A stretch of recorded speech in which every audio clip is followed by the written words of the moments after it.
structured society, and at the top in Egypt was the pharaoh. So, geographic feature, how did it affect the area that it was in? And a river that floods every year, that brings fertile soil, that attracts people to come into it. More people come in there. You have a lot of people. You have problems developing, so they realize that they're going to need some kind of a government. The government is going to have some kind of laws. They develop if they're going to trade, and that systems of writing developed because people had to keep a record of trading. Another thing about river valleys, fertile soil, but easy transportation up and down the river. Water to drink, fish. Right? So there were a lot of reasons why people moved into this. Just the last thing I'll say is, every year the soil came down, it went this way. If you look, and I'm just going to go over to the Tigris and Euphrates.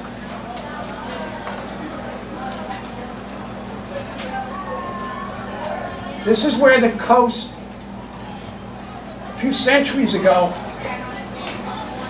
the coast of Iraq was up there. But so much soil came down that river that the actual coast of Iraq has been pushed 100 miles. That's how much soil comes down every year, right? Which just keeps building up. Okay. All right, so we just talked about the impact of the Nile River on the people in the area of Egypt and how it was so important and how it led to civilization. That was prior to 1500. And the second part of that Regents question asked you to talk about a geographic factor after the 1500s and how that geographic factor affected the people, the nation, the region. And the one that I chose to do was about a geographic factor dealing with Japan.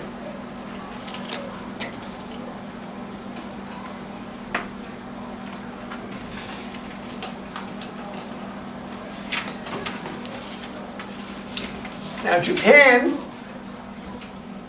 was created by a combination of two natural events: an earthquake and a volcano eruption. So it was pushed up from the bottom of the ocean, as were a lot of the Hawaiian Islands, the same thing. That's how they were formed. So since it was created by a volcanic eruption and an earthquake, it's basically made up of lava. And the geographic factor here is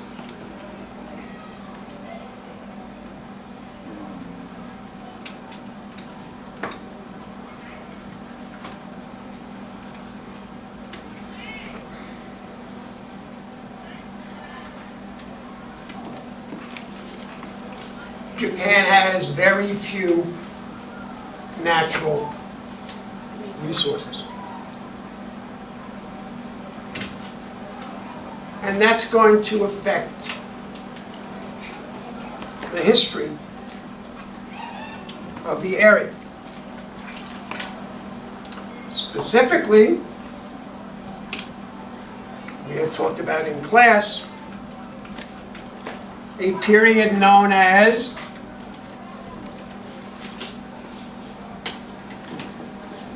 the Meiji period in Japanese history.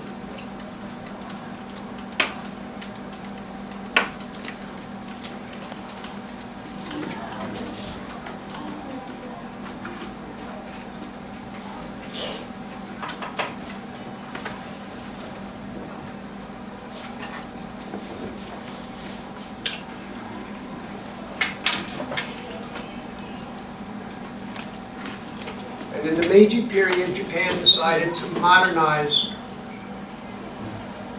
its its economy. Basically, it modernized everything.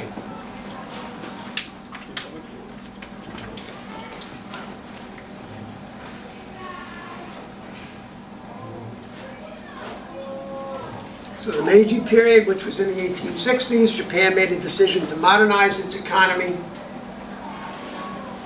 And back in the 1860s, if you're modernizing your economy,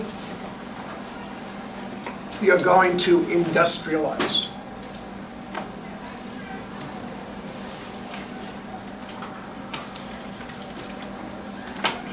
Because at the time, Japan was basically a fishing, farming country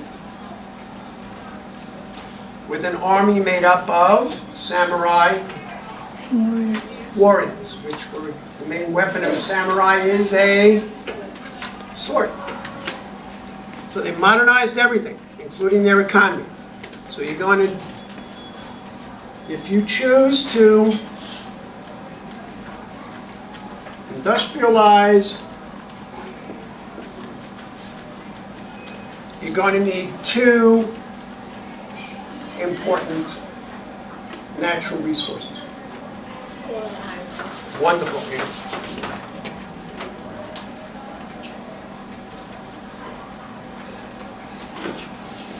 Okay? You're going to do this, you need that. But look at what we got here. Japan has no coal and has no iron. So, the need for coal and iron is going to lead Japan into the practice known as, very good, imperialism.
So since it has few natural resources, it needs natural resources, Japan resorts to imperialism, which means that it's going to go out and take over neighboring areas. So, nearby is Japan. What's nearby?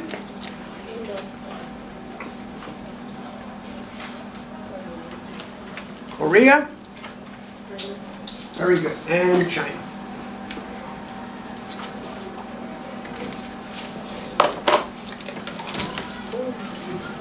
Second time. So Japan practices imperialism, takes over parts of China and parts of Korea in order to get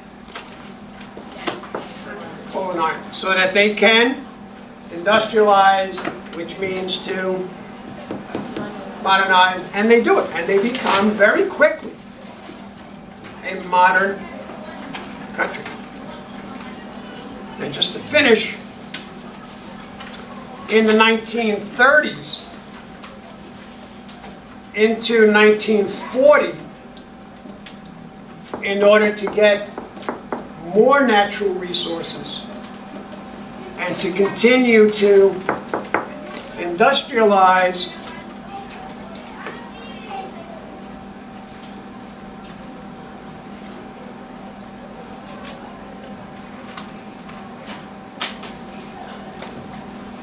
Japan will take over even more